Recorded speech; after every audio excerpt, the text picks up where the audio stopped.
দেশে করোনা ভাইরাসের সংক্রমণ আবারও বাড়ছে, পাশাপাশি ডেঙ্গুর প্রাদুর্ভাবও চিন্তার কারণ হয়ে দাঁড়িয়েছে।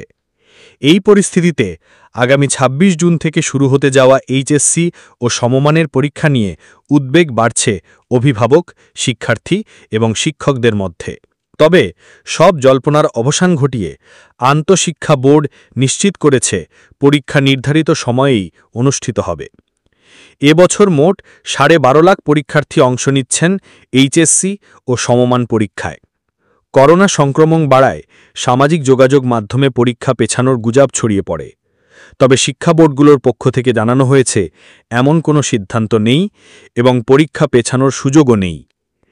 ঢাকা শিক্ষা বোর্ডের পরীক্ষা নিয়ন্ত্রক এবং আন্তঃশিক্ষা বোর্ড পরীক্ষা নিয়ন্ত্রক কমিটির আহ্বায়ক অধ্যাপক এস.এম. কামাল উদ্দিন হায়দার বলেন, করোনা ও ডেঙ্গুর বিস্তার নিয়ে আমরা চিন্তিত।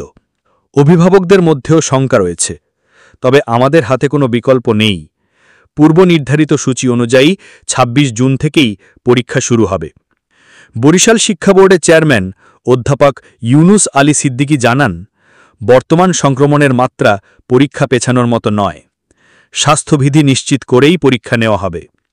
পরীক্ষার্থীদের জন্য মাস্ক এবং স্যানিটাইজার ব্যবহার বাধ্যতামূলক থাকবে এবং আসন বিন্যাসে শারীরিক দূরত্ব বজায় রাখা হবে। এদিকে দ্রুত পরীক্ষা শেষ করতে কেন্দ্র সংখ্যা বাড়ানোর দাবি জানিয়েছেন অভিভাবকরা।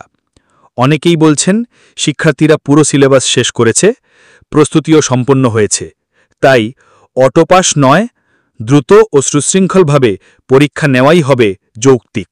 সম্মানিত দর্শক, আমাদের ভিডিও আপনার ভালো লাগলে চ্যানেলটি সাবস্ক্রাইব করুন।